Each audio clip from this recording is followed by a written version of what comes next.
So, bago ako magsimula, tayo po'y manalangin. Panginoon, marami pong salamat sa umagang ito. Kami po'y malusog, malakas, masigla, at punong-puno ng biyaya ninyo. Salamat po sa mensahe na maririnig po namin ngayon. Banal na Espiritu po, kayo po ang kumilos sa amin. Buksan niyo po ang aming isip, buksan niyo po ang aming tenga para po ma-reveal sa amin ang gusto niyo po, Panginoon, maunawaan namin. Salamat po, itago niyo lamang po ko sa inyong likuran. Ang lahat po ng aming gagawin at sasabihin ay para lang sa kapurihan ninyo. Sa pangalan ng iyong anak na si Jesus, ang lahat ay magsabi ng Amen. Palakpakan naman natin ang Lord. Grabe, no? Napakagandang testimony. Parang pangalawang sasakyan na yan, ah. Dati, four wheel, no? Ngayon, two wheel. Meron bang one wheel? Joke lang, joke. So, dati,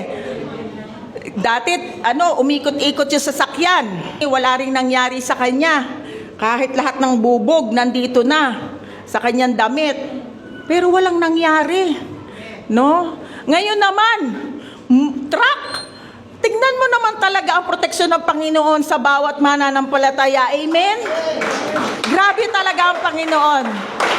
Sobra, kaya lagi natin talaga at the end of nung prayer natin o service natin, lagi natin dinideclare yung Isaiah, di ba? For no weapon formed against us shall prosper, and every tongue which rises in judgment we shall condemn. Lagi natin yan nire-receive. Kasi hindi natin alam yung mundo. Di ba? Hindi natin alam. Magulo yung mundo. Pero tatandaan lagi natin, kasama natin ang Diyos. Nasa loob natin ng Diyos, sa born again spirit natin, kaya hindi tayo mapapaano. Kahit na meron tangka ang kaaway, protektado tayo ng Panginoon. Amen? So, the year of yes and amen. Sabay-sabay tayo. The year of yes and amen. So, kung meron kayong pinagpipray, kung meron kayong pinapangarap, no? Ito na yung breakthrough natin. Kasi ang year natin, yes and amen. At yan ay mababasa natin sa 2 Corinthians chapter 1, verse 20. For no matter how many promises God has made. Saan natin makikita yung mga promises ni God? Sa Bible. Kaya magbasa tayo ng Bible. Pagka may nakita kayong promise doon, sulat nyo, Lord, akin ito, ni-receive ko na to. Kasi yes and amen sa Lord lahat yan. Why? Dahil they are yes in Christ, and so through Him, the amen is spoken by us to the glory of God. Amen? Yes and amen. Pag naririnig tayo ni Lord na nag-amen, ibig sabihin, nagtitiwala tayo sa Kanya. Hebrew word yan eh. Amen. Now, bakit tayo magtitiwala sa Lord? Sabi sa Hebrews chapter 10, verse 23, let us hold unswervingly to the hope we profess, for He who promised is faithful. Ang tao pag nangako, napapako. Pero ang Diyos pag nangako, mangyayari. Kasi faithful siya, tapat siya. Ang series natin ay Receive What is Yours. So, ang part 1, review lang po ng konti, baka nakalimutan nyo. Part 1 natin, the promise of redemption. Ano ba ibig sabihin ng promise? The term promise signifies a commitment wherein an individual pledges to fulfill what they have stated. The word vow is a synonym. Ano ba yung iba pang synonym ng vow? Promise, covenant, pangako. No, pangako. Yan ay yung part 1 natin. No, it's all about the revelation in the story of Noah's Ark. Hindi ko na po ulitin 'yon. Salamat sa Panginoon na naimbento ang social media dahil pwede niyong balikan yung story ni Noah sa FB page natin, no, sa YouTube, na doon sa Spotify, yung podcast natin, at saka sa Apple. Now, kung gusto niyong makasama, please share it to become a SOCMED ministry. Gusto niyo magka-ministry? SOCMED ministry. Ano ibig sabihin yon? Social media ministry. I-share nyo. Nang sa ganon, yung iba marinig yung biyaya ng Panginoon. So pagka na-share nyo, meron na kayong ministry. SOCMED ministry. The Old Testament is a shadow and the reality is in the New Covenant, the finished work of our Lord Jesus Christ. Okay, how do we obtain redemption? Ephesians chapter 1 verse 7. In Him we have redemption through His blood, the forgiveness of sins according to the riches of His grace.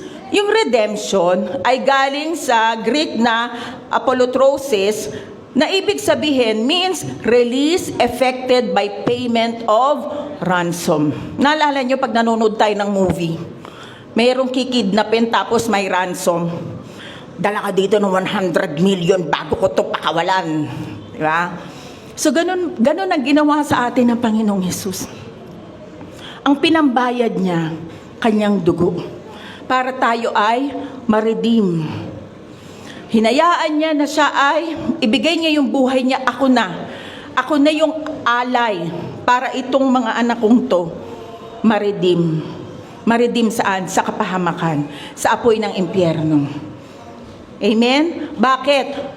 Bakit niya tayo ni-redeem? Para yung kasalanan na nasa atin, mapatawad na.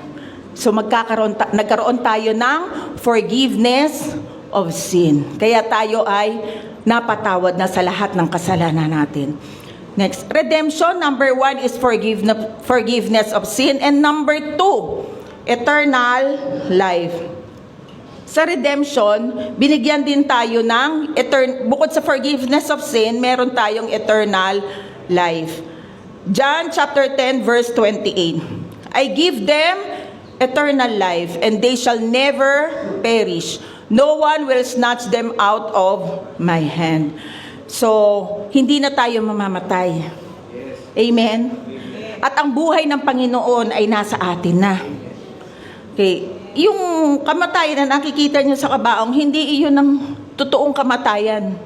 Ang totoong kamatayan, paghiwalay ka kay Kristo. Pero tayong na kay Kristo, may buhay na walang hanggan na tayo. Dahil sa muling pagbabalik ng Panginoon, kung namatay na yung Kristiyano, muli siyang bubuhayin at tayong buhay pa, ay kanyang kukunin. Sasalubungin natin siya sa clouds. Itong katawan na ito, papalitan niya ng glorified body. So meron na tayong eternal life. At hindi lang forgiveness of sin, hindi lang eternal life. Ang kagandahan pa nun, binigay pa sa atin yung kanyang Holy Spirit. Ang Holy Spirit ay nasa loob ng ating born again spirit. John chapter 14 verse 16 to 17. And I will ask the Father, and He will give you another advocate, which is the Holy Spirit, to help you and be with you forever. Wow. And verse 17, the Spirit of truth, the world cannot accept Him because it neither sees Him nor knows Him. But you know Him, for He lives with you and will be in you. Wow. Diba? Tingnan nyo yung naka-highlight. To help you. Kung meron kayong mga iniisip, meron kayong anxiety, meron kayong mga pinagdadaanan, sino ang tutulong sa atin? Ang Holy Spirit. Kasi Diyos din siya. Diba? Ang Diyos ay isa lang, pero meron 3 persona. Diyos Ama, Diyos Anak, at Diyos Espiritu Santo. Siya ang tutulong sa atin. At ang maganda pa doon, forever nasa atin siya. Ang sabi diyan sa baba, for He lives with you, kasama niyo natin siya, and will be in you. Aba, kahit pala saan ka pumunta, kasama mo ang Diyos. Diba? Ano ang ikakatakot mo? Anong ikakatakot ni Brother Epi sa laki ng truck na bumunggo sa kanya? Wala. Kasi kasama niya ang Diyos nung time na yon. Sabi ko nga nung kinukwento sa akin, baka binuhat siya ng anghel. Kasi sa disgrasyang yun, di mo na alam ang bigla na lang yun eh. Boom! Di mo na alam eh. Lagi natin kasama ang Diyos. Kaya pag feeling mo nag-iisa ka at napakalaki ng problema mo, hindi totoo yan. Kasama mo ang Diyos. Next, Ephesians chapter 1 verse 13 to 14. In Christ, you also were sealed with the promised Holy Spirit when you heard the word of truth, the gospel of your salvation. And when you believed, the Holy Spirit is the down payment of our inheritance until the redemption of the possession to the praise of His glory. Ano daw yung sabi dyan? Sealed with the promise, Holy Spirit. Selyado na tayo. Markado na tayo ng banal na Espiritu. Kasi kay Kristo tayo. No, hindi na tayo mapapahamak. At ang sabi pa dyan, the Holy Spirit is a down payment of our inheritance. Ay, down payment pa lang yan. At least, eredero ka. Di ba? Ano ibig sabihin ng down payment? Kasi itong katawan natin, pagdating ng tamang panahon, pagbalik ng Panginoon sa rapture, babaguhin niya itong katawan na ito. Gagawing glorified body. At pagkatapos nun, hindi na natin alam kung gaano pa kalawak yung mga iniisip ng Panginoon para sa kabutihan natin. Ibig sabihin ng down payment na yan, na-inherit na natin ang kaligtasan, ang Abraham's blessing, lahat-lahat na na-inherit na natin, pero meron pa palang nakalaan ng Panginoon na mas mainam at mabuti sa atin. Ang sabi nga sa Bible, hindi mo pa alam ano pa yung nakahanda na mabubuting bagay na ipagkakaloob sa iyo ng Panginoon. Amen? Kaya exciting. Di ba kayo excited? Kaya lagi tayo nakangiti kasi excited tayo sa gagawin pa ng Panginoon sa buhay natin. Amen. So, yan yung part 1. Dagdag ko po yan doon sa part 1. Ang part 2 naman po natin, receive what is yours, living the blessings, practical insights from Abraham's legacy. What are the Abraham's... Tayo po, descendant po tayo ng Abraham blessing. Okay? So, we are blessed by Abraham's blessing. Naalala nyo? Doon sa sinabi dati nung nakaraan, pagka kay David, minana niya yung throne. Kapag kay Abraham, minana niya yung land. Ano ibig sabihin nun? Dito pala sa buhay na ito, gusto rin ng Panginoon na pinagpapahala tayo. Ayaw niya na tayo ay nahihirapan. Yun yung Abraham's blessing. Sige, basahin natin yung Genesis chapter 12 verse 2 to 3. Sabay-sabay tayo. I will make you into a great nation, and I will bless you. I will make your name great, and you will be a blessing. I will bless those who bless you, and whoever curses you, I will curse. And all people on earth will be blessed through you. Pagpapalain muna tayo ng Panginoon. Tayo unang makaka-receive ng maraming pagpapala sa Panginoon. At yung pagpapala na yon, ma-share natin sa iba. Amen? Napakabuti ng Panginoon sa buhay natin. Hindi lang tayo makakaraos lang ako sa isang araw. Hindi. Makikita nyo overflowing ang blessing ng Lord. Kaya everyday magpapasalamat ka na lang sa Panginoon. Wow! Grabe talaga ang Lord. Ito lang inaasahan ko, pero hinigitan pa niya yung binigay niya. Amen. So, Ephesians chapter 1, verse 3, sabi dyan, purihin, tinagalog ko, purihin ang Diyos at Ama ng ating Panginoong Hesukristo. Pinagkalooban niya tayo ng lahat ng pagpapalang spiritual na nagmumula sa langit dahil sa ating pakikipag-isa kay Kristo. All the spiritual blessing binigay sa atin. Spiritual lang yan, Pastora. Ano yung sinabi ko last week? Mas eternal pa nga yung spiritual kesa sa nakikita natin. At yung spiritual na yan, magmamanifest physically. Amen? So, tignan natin yung John chapter 1 verse 16.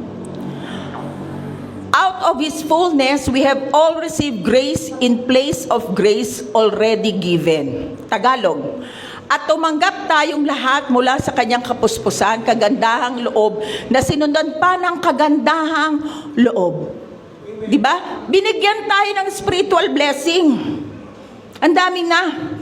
Pero alam mo, hindi maramot ang Diyos. Pinagkalooban ka niya, pagkakalooban ka pa rin niya. Hindi natatapos. Grace upon grace, blessing upon blessing. Ganon kabiyaya at kabuti ang Panginoon. It's about renewing of your mind. No, alisin na natin yung pagiging emo natin. Inaalis natin yan kasi yung mga maimo. No, emotion ang pinaiiral, hindi. I-focus natin ang isip natin, ang puso natin sa tinapos na gawa ng Panginoong Hesukristo. Lahat ipinagkaloob na. Lahat nasa espiritu na natin. Ano lang ang kailangan? Kobre, i-express lang natin ito. Nagmamanifest lang ito. Kailangan mag-manifest ito sa atin by renewing of your mind. Paano mare-renew ang mind? Faith comes by hearing, and hearing the word of Christ. Makinig ka or magbasa ka ng Bible. Kasi may mga audio Bible na eh. At makinig ng mga preaching ng grace. Amen? Now, sa part 3 na po tayo. Kala nyo, yun na yung Hindi. Receive what is yours. God wants you well. Alam nyo, pagkatapos ng kaligtasan, ang pinakamagandang regalo pa ng Panginoon sa atin ay ang kalusugan. God wants you well. Basahin natin John chapter 10 verse 10 letter B. I have come that they may have life, and that they may have it more abundantly. Gusto ng Diyos mamuhay tayo ng sagana, maayos, mabuti, walang sakit. Ayaw niya nang meron tayong sakit. Bakit? Kapag kami sakit tayo, nahihinto ang lahat ng gawain mo eh. Diba? Tapos mabagal. Tapos parang lungkot mo. Ayaw ng Lord yan. Kaya after salvation, yan ang binigay niya, ang kagalingan natin, ang kalusugan natin. Alam nyo, kaya lang sa bagsak na kalagayan ng mundo, na itong katawan na to nagkakasakit. Kaya kailangan natin talaga ng kagalingan. Pero ang kagalingan na yan ay nailagay na rin sa born again spirit natin. Now, nung ika-6 days, alam nyo, perfect ang pagkakagawa ng Panginoon. Nung ika-6 day, sabi niya, wow, ginawa ng Lord lahat ng pangangailangan ng tao. Nauna nga eh, nauna ang hayop, nauna ang tubig, nauna ang araw, nauna ang buwan, lahat ng kailangan ng tao nauna yan. Sino ang huling lilikha ng Panginoon? Ang tao. Ika-6 days, sinabi ng Lord, wow, beautiful, very good. Nakita niya, ang ganda ng kanyang nilikha. Perfect! Tignan natin sa Genesis chapter 1 verse 31. And God saw everything that He had made, and behold, it was very good. Yung very good dyan sa Hebrew, yung very ay mod, at yung good ay tob. Ibig sabihin ng mod, exceedingly, yung tob, good. Ibig sabihin, exceedingly good, extremely good, exceptionally good, totally good, completely, absolutely, second to none, good. Sobrang galing. Pero no, si Eva at si Adan nga ay nagkasala, pumasok ang kasalanan. At nung nagkaroon ng kasalanan, itong katawan na exceedingly good, nagkasakit. No, pumasok na rin ang sakit sa atin. Bakit? Kasi nung na-fall ang man, hindi na-fall in love the fall of man. Nung bumagsak ang tao, ang spirit niya ay nagkaroon ng instant death. No, nahiwalay sa Panginoon. Ang tawag sa Bible, spiritually dead, nagkaroon ng separation sa Diyos. Ang totoong tayo ay spirit. Kaya yung spirit na nahiwalay sa Diyos ay nagkaroon ng kamatayan, dumiretso sa soul. No? Sa soul natin, nagkaroon ng gradual death.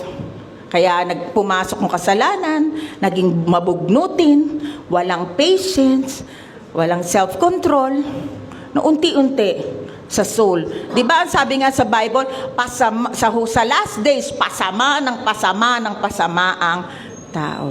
Noon, hindi pa gano Pero habang lumalapit na tayo sa pagbabalik ng Panginoon, pasama ang tao. Gradual death. Bakit? Sa soul kasi, nandyan yung mind, emotion, and will. Ngayon, nung pumasok iyan, dumiretso din sa body. Sa body, unti-unting nag-deteriorate at gradual death yan. Kaya nagkakaroon ng kasakitan. Kaya ang body natin ay nagkakasakit. Yan yung the fall of man. Dahil sa kasalanan, nagkaroon ng kasakitan. Isang story po sa Bible. Ang example po natin ay kinukuha din po natin sa Bible. Okay, ang story sa Bible na ang guilt ng kasalanan ay nakakapagbigay ng sakit. Tignan natin yung paralyzed man. Mark chapter 2 verse 3 to 5. 4 men arrived carrying a paralyzed man on a mat. They couldn't bring him to Jesus because of the crowd, so they dug a hole through the roof above his head. Then they lowered the man on his mat right down in front of Jesus. May apat na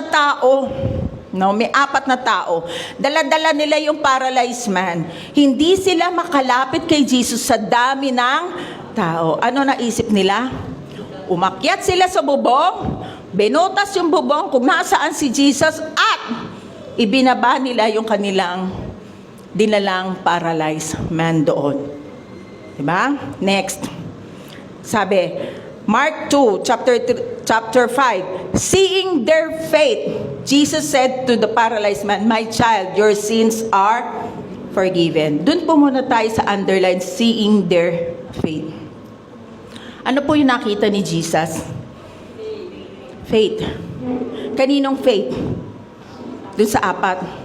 Sa apat na tao. Kapatid, beloved, mahalaga na pinipili natin kung sino ang sinasamahan natin. Amen? Dahil dyan sa apat na kaibigan na yan, yung kanilang kaibigan or kasama or kamag-anak, wala naman sinabi, pero sinabi apat na tao. Pero hindi naman siguro sila maggagawa ng paraan na madala yung paralyzed man doon kung hindi talaga connected o close doon sa paralyzed man, di ba? So, ang ibig lang sabihin yan, ang nakita ng Panginoon, yung faith nung kasama niya. Mahalaga, lalo na kabataan, mahalaga yung sinasamahan natin. Kung sino man yan. Sabi sa 1 Corinthians chapter 15 verse 33, bad company corrupts good character. Kahit ikaw, maayos ka, pero lagi mong sasamahan yung hindi mabuti yung mga karakter niya, hindi mo namamalaya, nahahawa ka na. Tama? At saka, tignan nyo, pag tayo rito, bakit tayo may huddle? Bakit tayo nag-small group? Bakit tayo nagsesedar? Bakit tayo nagsasolid? Kasi tayo nagpe-pray sa isa't isa. Nagpapalakasan. Nagtutulungan. Amen? So, yun napakahalaga. Kaya nga, seeing their faith. Paano kung wala kang ganong kasama? Nag-iisa ka? No man is an island. Pag nag-iisa ka, kawawa ka naman. Pero hindi tayo nag-iisa. Una, kasama natin ng Diyos. Pangalawa, binigyan niya tayo ng mga kasama. Mga beloved. Kung outside the church, kung nakakasama kayo sa school o sa mga work natin, piliin din ninyo yung yung bang makakabuti sa inyo. Huwag kayong sasama sa hindi maayos kasi mahahawa kayo. Mabuti na ang nasa puso nyo pag sinamahan nyo. Alam nyo yung kamatis. Kapag fresh yan, sinamahan nyo ng isang bulok na kamatis, ano nangyayari sa iba? Nabubulok din. Kaya sinabi yan sa Bible na bad company corrupts good character. Now, ituloy natin. Sabi, my child, di ba? Sabi, my child, your sins are forgiven. Alam nyo, alam ni Jesus kung ano ang kailangan ng paralyzed man. Ang unang kailangan ng paralyzed man ay patawarin yung kasalanan niya. Dahil doon sa kasalanan niya, doon ang gagaling yung kanyang sakit. Kaya sabi sa verse 11, stand up, pick up your mat and go home. And the man jumped up, grabbed his mat and walked out through the stand onlookers. They were all amazed and praised God, exclaiming, we've never seen anything like this before. No, pagkatapos napatawarin ng Panginoong Hesus yung paralyzed man, sinabi niya, stand up, pick up your mat. Acting on faith yun. Ang tawag doon, acting your faith. Tumayo yung tao at umuwi. Kinuha niya yung mat. Alam nyo, minsan, kapag hindi nyo pinapatawad yung sarili ninyo, doon pa kayo hindi makakakilos. Doon mabigat ang pakiramdam nyo. Doon mabigat yung buhay ninyo. Or, kung hindi ka humihingi ng tawad sa nagawan nyo ng pagkakamali, o kahit alam mong wala kang ginawa, pero kailangan mo humingi ng tawad, pag hindi mo ginawa yon, mahirap sa dibdib. No? Yun doon ka nagkakasakit, kaiisip. Yung isip natin, yun yung nagbibigay ng lumbay sa ating katawan. Sadness sa ating katawan. Panghihina ng katawan natin. Kaya una, magpatawad tayo. Humingi din tayo ng tawag sa Panginoon kung meron tayong pagkakasala. Anyway, pinatawad na rin niya tayo, pero maganda talaga mag-renew tayo ng isip. Lord, sorry, pero salamat, pinatawad mo na ako sa kasalanan kong ito. Tulungan niyo po ako, Holy Spirit, na wag nang magawa ang kasalanan ito muli. At patawarin mo na ang sarili mo. Pagkatapos nun, okay na. Maluwag na uli ang iyong dibdib. Hindi ka na magkakasakit. Amen? So patawarin natin ang isa't isa. Kung paano tayo pinatawad ni Lord, magpatawad din tayo. Amen ba? Naparito si Jesus upang wasakin ang gawa ng kaaway. Ano ba yung gawa ng kaaway? Tignan natin sa John 10:10. The thief, sino yung thief? The devil does not come except to steal, to kill, and to destroy. Yung iba sabi, kaya ako nagkakasakit kasi gusto ni Lord na magkasakit ako. Kaya ako nagkakasakit kasi blessing ito kasi napalapit ako sa Kanya. Sino ba talaga ano ba yung nawala sa'yo nung nagkasakit ka? Health? Yung joy mo, yung peace mo nawala? Sino ba sinabi sa Bible na nagkukuha? Sino ba yung magnanakaw? Ang Diyos ba nakalagay dyan? Hindi, ang devil, ang demonyo. Kaya ang sakit, hindi galing sa Diyos. Kaya wag mo sasabihin, pinagkaloob ng Diyos to sa akin, sige, okay na, kasi napalapit ako sa Kanya. Hindi. Maliwanag. The thief, the devil does not come except to steal. Ninanakaw niya yung kalusugan mo. And siyempre, pag may sakit yung tao, katagalan namamatay. Gusto niya wasakin ang buhay mo. Yan ang gusto ng devil. Kaya ang sakit, huwag mong tanggapin. I-reject mo yan kasi hindi yan galing sa Diyos. Amen. Amen? At wag mong sasabihin gusto ng Diyos. Hindi gusto ng Diyos kasi tinapos na niya sa krus ng Kalbaryo. Amen? Kaya nga siya nagpabugbog.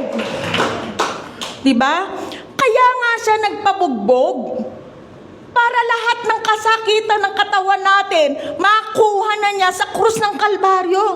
Kaya every Sunday, inaalala natin yung ginawa ni Kristo sa krus ng Kalbaryo. Kaya tayo nagko-communion. Yung communion ay pag-ala-ala sa lahat ng tinapos na gawa ni Jesus. Ang ostya, simbolo ng bugbog na katawan ni Jesus na siya mong kakainin. Lord, thank you ha. Sa bugbog mong katawan, ako'y pinagaling mo na. Sa iniinom natin sa dugong ito, thank you Lord, pinatawad mo na ako, pinagaling mo pa ako, san ka pa? Mabuti ba ang Diyos? Mabuting mabuti. Sobrang buti. Hallelujah. Bakit gustong magkasakit ng tao, no? Ng devil. Inggit siya eh. Siya walang kapatawaran. Tayo may kapatawaran. No? Okay, sige, nakawin mo, pero binalik na talaga actually ng Lord eh. No? Kailangan lang talagang matutunan natin eh. Tingnan natin yung 1 John chapter 3 verse 8. For this purpose, ano ba yung purpose ni Lord? For this purpose, the Son of God was manifested that He might destroy the works of the devil. Gusto ng Lord, kaya siya pumunta rito, destroy, wasakin niya yung gawa ng devil. Ano ba yung mga gawa ng devil? Ito yung mga devil's work. Sin, sickness, poverty, death. Kasi pagka nagkakasakit, talagang namamatay, tama? Pag nadidisgrasya, namamatay. So, bakit pumunta si Kristo? Ano ang purpose ni Kristo? Christ's work. Salvation, healing, prosperity, eternal life. Yung iba, uy, grabe, prosperity gospel yan. Anong prosperity gospel ka dyan? Kasama sa tinapos na gawa ni Jesus na ikaw ay pagpalain. Amen? Di ba sabi nga sa John 10:10 kanina, bibigyan ka ng buhay at buhay na masagana? Pag ikaw ay walang makain, masagana ka ba? Hindi, di ba? Gagutom ako. Mait lang Lord, ginutom ako. Yan ba ang masagana? Pag kumakain ka kapatid, 3 beses sa isang araw, may merienda pa. Masagana ka na. Amen? Did Christ really give us healing and health? Totoo ba na binigyan tayo ni Kristo ng kagalingan at kalusugan? Totoo ba? Bakit ako ngayon inuubo? Bakit ako ngayon may lagnat? Hindi galing sa Diyos yan. Galing sa virus. Galing sa overwork. Galing sa polusyon. Sa paiba-ibang panahon, pero hindi galing sa Diyos. Kasi, naninirahan pa tayo sa fallen world. Gusto niyo na ba? Gusto niyo na ba na walang maramdaman na ganyan? Pwede, early. Makita niyo si Lord. Pero, hanggat nandito pa tayo, mararanasan yan. And the good thing is, kung maranasan man natin yan, merong nag-iingat sa atin. May nagpo-protect sa atin. Amen? Amen. Kaya hintayin nyo na si Lord sa rapture. Huwag kayong magmadali. Amen? Kaya nga sabi last week, di ba? 120. Gusto nyo ba 120? Kalahati. Marami pa tayong gagawin sa ministry ng Panginoon. Amen? Now, tignan natin yung pag-aralan natin yan. Isaiah chapter 53 verse 5. But He was pierced, ibig sabihin wounded, for our transgression. He was crushed o bruised for our iniquities. Dinurog siya. The punishment that brought us peace was on Him. and by His wounds, we are healed. Grabe naman tong ano na to. Yan, pang-spiritual lang yung verse na yan. Sabi ng iba, no? Sabi ng ibang religion, pang ano lang yan, sa espiritu, pinagaling niya tayo. Pero sa katawan, hindi. Totoo ba? Tignan natin sa Matthew chapter 8, verse 16 to 17. When evening came, many who were demon-possessed, pati yung mga pinapasukan ng demonyo at nade-demonyo, no, were brought to Him. And He drove out the spirits with a word and healed all the sick. Sinabi ba dyan, pinipili ng Lord yung mga sakit? Ikaw? Pang ka lang naman pala, sipon lang, hindi hayaan mo na, uminom ka na lang ng Newsep o ano dyan, o oregano o ano. Hindi. Sinabi ba ni Lord, some? No. All the sick. Kapatid, magaling ka na. Tingnan mo sa verse 17, this was to fulfill what was spoken through the prophet Isaiah. He took up our infirmities and carried our diseases. Saan natin kanina nakita yon? Isaiah 53 verse 5. Prophecy yun ng Isaiah 53. Diba? Naganap nung dumating si Hesus Kristo na lahat ng sakit ay pinagaling na niya. Reject it. Reject it. Hindi gusto ng Diyos na may sakit ka. Mamaya, sasabihin ko sa inyo kung paano yun. Alam ko, mga nasa isip nyo, paano ko i-reject? Anong gagawin ko? Mamaya, wag magmadali. Isipin mo pati ang demon possessed. Pinalayas niya ang mga demonyo. Kapatid, ikaw, bilang anak ng Diyos na pinananahan ng banal na espiritu, gamitin mo yung authority mo na kapag ka merong may sakit, lay your hands. Gumamit ka anointing oil. Lord, sa pangalan ni Jesus, tulungan niyo po ako. Napapagaling itong may sakit na ito. In Jesus' name. O halimbawa, may lagnat. Lagnat! Umalis ka sa kanyang katawan sa pangalan ni Jesus. Lay hand mo. You have the authority. Kung merong mga demon possessed, huwag kayong matakot. Baka ikaw pa maunang kumaripas ng takbo pag nagdudrol na siyang ganyan. Hindi. Alam mong nasa iyo ang Panginoon. In Jesus' name. Sa pangalan ni Jesus, demonyo, lumayas ka sa katawan niya sa pangalan ni Jesus. Huwag kayong matakot kasi ang takot hindi galing sa Diyos. Amen? Okay. Paano natin masasabing ginawa iyan ng Panginoon? Alam niyo po ba yung movie ng The Passion of Christ? 2000, ano ba yun? Yung kay Mel Gibson, 2000, ano ba yun? 14? Hindi ko alam kung anong kuwan yun. O 2004 yata yun. Alam niyo po bang pinababaw nila yung itsura ni Jesus Christ doon? Bakit? Kasi hindi papayagan yung movie na yun na mapasa pagkamukhang, kasi sa Bible kasi, sabi sa Bible, basahin natin Isaiah chapter 52 verse 14. Sabi dyan, but many were amazed when they saw him. His face was so disfigured, he seemed hardly human, and from his appearance, one would scarcely know he was a man. Ang sabi dyan sa Isaiah, hindi daw ma-identify kung si Jesus Christ ay tao. Parang sobra sigurong wasak-wasak. Ito kasi ang pinanghataw sa kanya. Paghataw na ganyan, kukunin yung kanyang, yung may ganyang siwang na ganyan, makukuha yung mga laman-laman. So nangyari, syempre, ikaw nga masugatan, namamaga agad. So ang itsura ni Jesus, hindi na sa itsurang tao. Pero bakit hinayaan ng God na ganun yung gawin? No?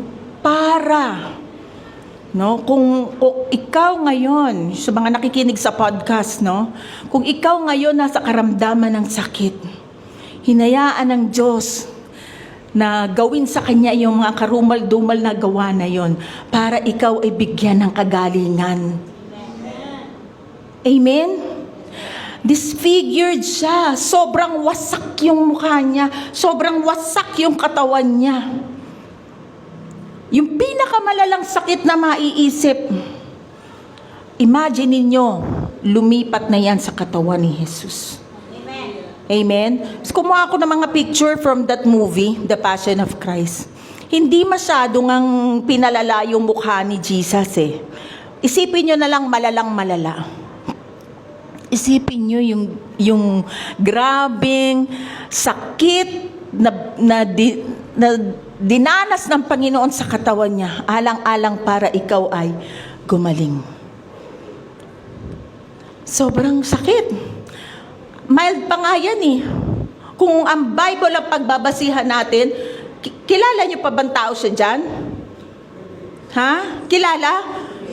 Mild yan, mild. Pero kung talagang susundin ng Bible, hindi na talaga mukhang tao si Jesus Christ. Kaya kung ikaw ay may sakit ngayon, tandaan mo, kinuha na yan ni Jesus Christ sa krus ng Kalbaryo. Amen? Hindi gusto ng Lord na ikaw ay may sakit. Si Moses namatay, walang rayuma. Malinaw ang mata. Malakas. Nasa Old Testament yun. Di lalo na kay Kristo tayo ngayon. It's a matter of believing. Kung ikaw ay maniniwala, mangyayari ito sa iyo. Amen? After salvation, one of the most important gift we can receive from our Daddy God is healing and health. It is our responsibility to believe and receive. Kung hindi ka maniniwala, wala. Maghirap ka dyan sa sakit na yan. Pero kung naniniwala ka, alis sakit, alis in Jesus' name. Ako'y malakas, malusog, masigla. Mahaba ang buhay. Amen?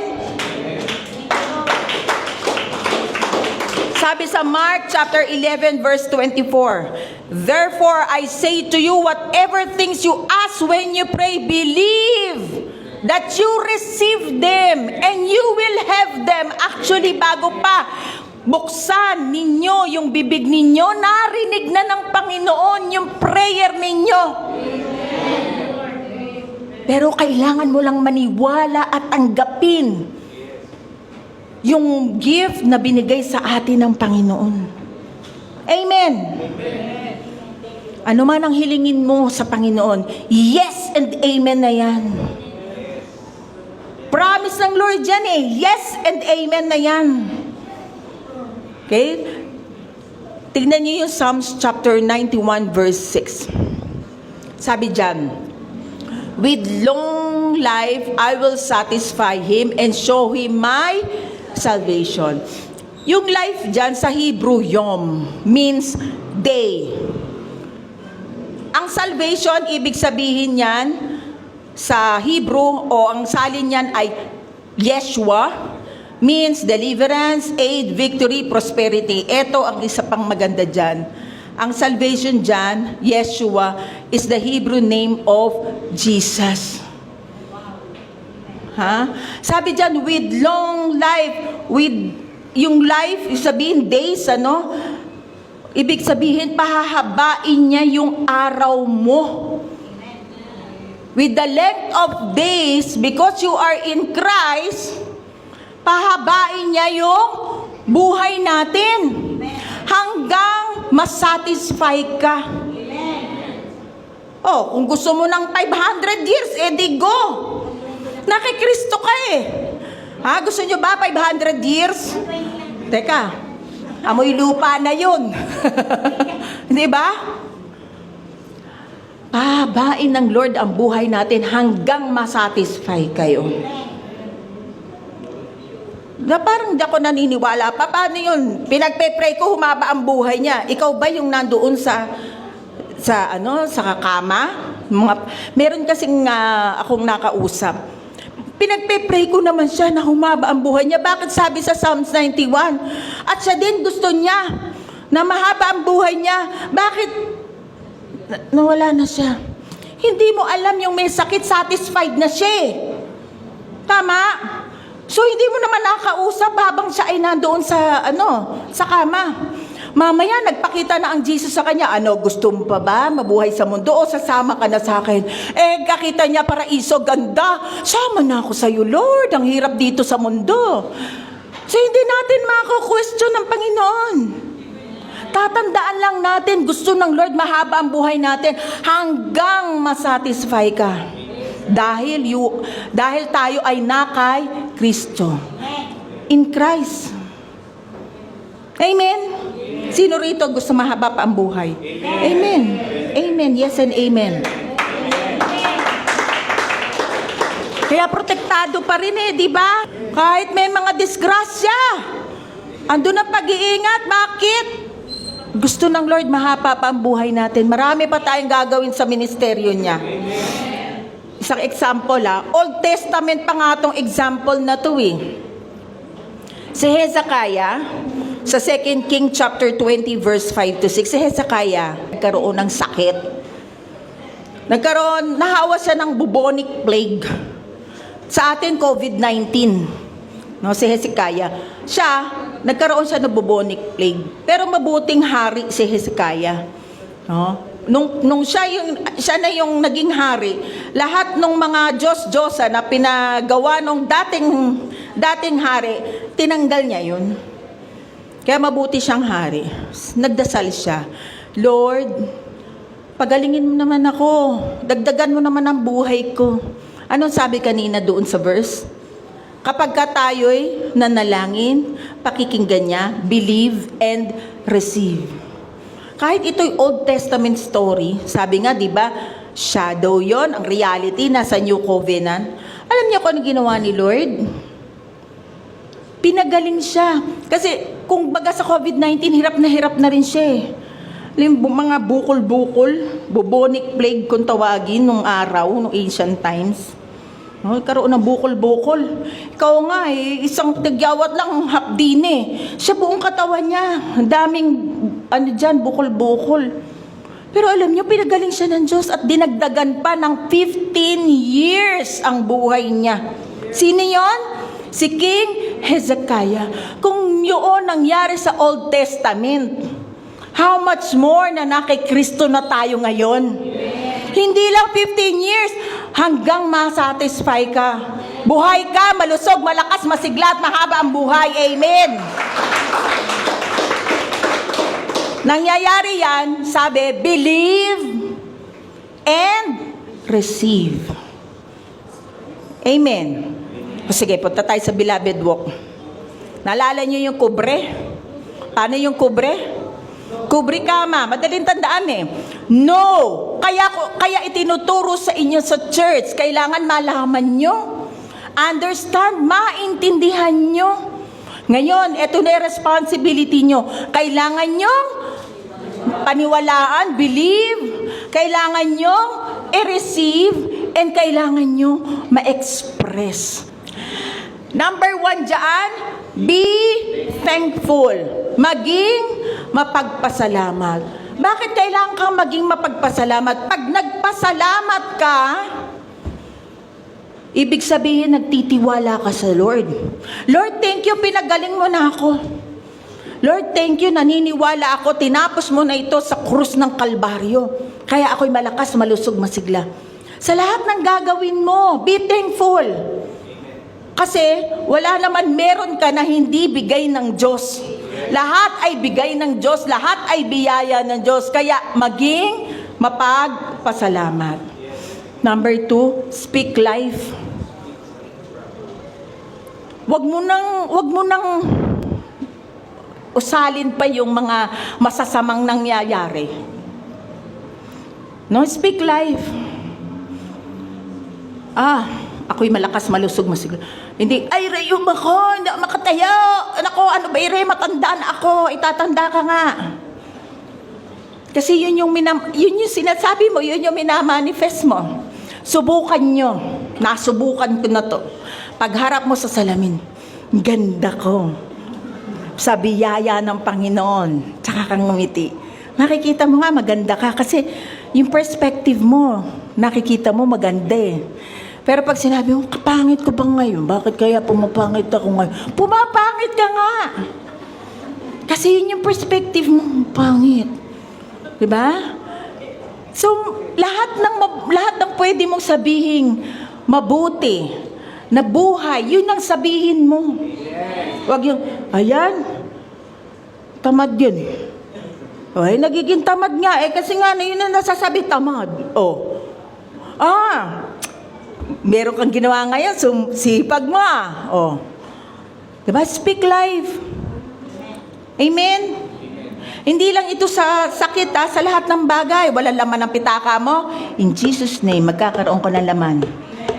Amen? Lord, thank you ha. Lalagyan mo ito ng laman. Thank you. Meaning, pinagkaloob na ng Lord, ni-receive mo na. Amen? Wala naman ako ibang ma-example kundi sarili ko eh. Nasabi ko na last week eh, nagsayaw ako kahit may gout ako eh. Sabi ko, gout, diyan ka lang, gusto kong sumayaw, sasayaw ako. Hindi alam, sayaw ako na sayaw doon, hindi nila alam, masakit yung aking, alam niyo yung toe ko sa baba, magayon eh.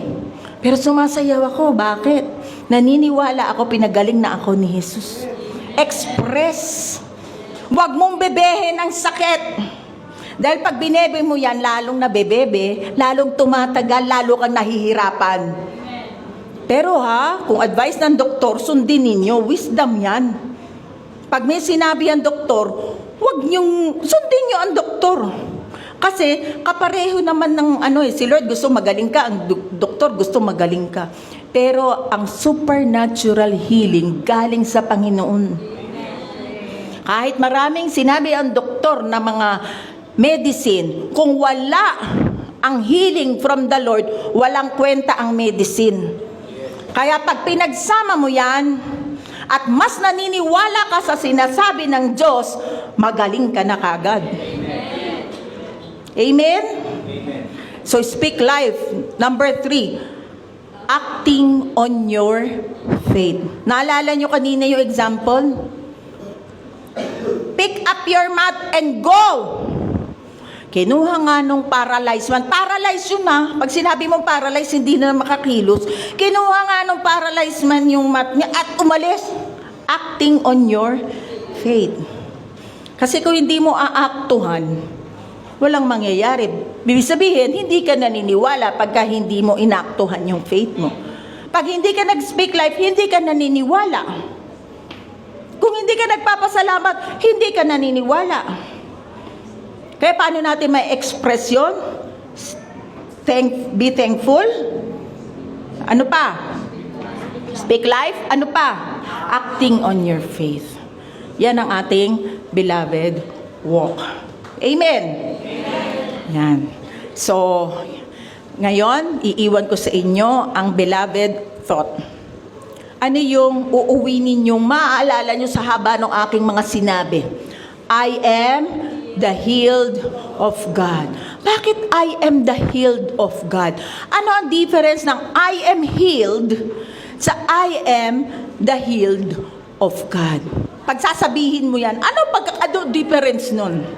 May diferensya po. Pag sinabi niyong I am healed, magaling na ako. Ganun lang. Pero pag sinabi mong I am the healed of God, this statement attributes the healing to a divine source. It emphasizes that the person's healing is the result of God's intervention or blessing. Pag sinabi mong I am the healed of God, na-receive mo na yon galing sa Diyos. I am the healed of God. Last week, ano yung sinabi ko? I am blessed. Yun ba? Naalala nyo? I received Abraham's blessing. I am blessed. No? Dapat alam nyo eh. dapat alam nyo, I received the blessing of Abraham. I am blessed. Ngayon naman, hindi lang basta I am blessed, kundi I am the healed of God. Ibig sabihin, pinagaling ka ng Diyos. Kasi pwedeng pag sinabi mong I'm healed, pwedeng ang nagpagaling sa'yo yung medisina. Pero pag I am the healed of God, alam mo na ang nagpagaling sa'yo ang Diyos. Amen? So sabay-sabay natin banggitin yung beloved thought for today. I am the healed of God. Yan. So palakpakan natin ang Panginoon. Kaya nagpapasalamat tayo sa Panginoon, di lang tayo pinatawad sa lahat ng kasalanan natin. No, hindi lang tayo pinagpala ng mga maraming pagpapala, kundi tayo ay pinagaling pa. Amen?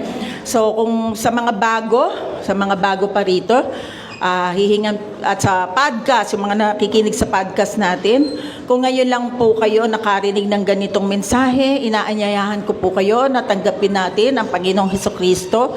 At kung sino po ang tumanggap na sa Panginoong Hesukristo, tulungan po natin yung mga hindi pa tumatanggap sa nakapatiran o hindi pa tumatanggap sa Panginoon na tumanggap po sila. Samahan po natin sila sa panalangin ito. Ibuka natin ang ating bibig, lakasan. Panginoon, humihingi po ako ng tawad sa lahat ng aking mga kasalanan. Hindi ko po kayang iligtas ang aking sarili. Salamat, Panginoong Hesukristo, sa krus ng Kalbaryo. Lahat po ng kasalanan ko ay kinuha niyo na. Ako'y pinatawad ninyo. Wash me clean. Thank you, Lord. Ako po'y malakas, malusog, masigla. Kasama po yan sa binayaran niyo po sa krus ng Kalbaryo. Kaya Panginoon, kayo na po maghari sa buhay ko. Natanggap po kita bilang Panginoon at tagapagligtas. Ako na lang po mga mananalangin at tumayo na po ang lahat. Lord, maraming pong salamat sa mga promises ninyo. Wala po kaming masabi kundi salamat at purihin ang matamis niyong pangalan. Hallelujah. Glory to you, Jesus. Ang lahat ay biyaya lamang ninyo. Ang lahat ng meron kami ay galing lamang sa inyo. Kaya Panginoon, salamat po. Niligtas niyo po kami, pinagpala niyo po kami, pinagaling niyo po kami. Thank you, Lord. Sa aking mga kapatiran na meron ngayon dinaramdam, yung mga kamay niyo, ilagay niyo doon sa meron dinaramdam. Kung marami, ilagay niyo na lang sa ulo niyo. Sa pangalan ni Jesus, ayon sa kanyang pangako ng kagalingan, physically, emotionally, and mentally, in Jesus' name. I speak healing to your body in Jesus' name. Bukol, matunaw ka.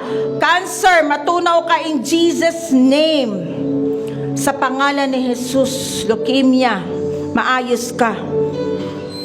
Trangkaso, mawala ka. In Jesus' name, rayuma. Lahat ng merong sakit sa katawan ngayon, anxiety, panic attack, in Jesus' name, wala kayong karapatan sa katawan lahat ng nakay Kristo in Jesus' name. Lahat ng believers ay pinagaling na ng Panginoon. Immune system, lumakas ka sa pangalan ni Jesus. Sipon, mawala ka sa pangalan ni Jesus. Ubo, mawala ka. Plema, matunaw ka in Jesus' name. Sa pangalan ni Jesus, walang sakit na hindi matutunaw sa kanyang pangalan in Jesus' name. In Jesus' name. Thank you, Lord. Nire-receive namin ang kagalingan mula sa inyo. Kami malakas, malusog, masigla sa pangalan ni Jesus. Lord, thank you. Thank you sa mensahe nyo ngayon. Sa isang buong linggo na ito, hinihingi po namin ang proteksyon ninyo sa bawat isa sa amin, kapayapaan at joy. Hayaan niyo po, Panginoon, na makita ng mga kasambahay namin, mga kaibigan namin, at kung sino pa ang makakasama namin, na meron po kaming Jesus na pinaniniwalaan. may express po namin ang pag-ibig niyo po sa iba. Salamat po, Panginoon. At sa palagi po namin dinideklara, for no weapon formed against us shall prosper, and every tongue which rises in judgment, we shall condemn. Thank you for your protection, Lord. Hindi po kami mapapahamak, hindi po kami madidisgrasya. Wala pong masamang mangyayari po, Panginoon, sa mga beloved. Thank you, Lord. In Jesus' mighty name, amen.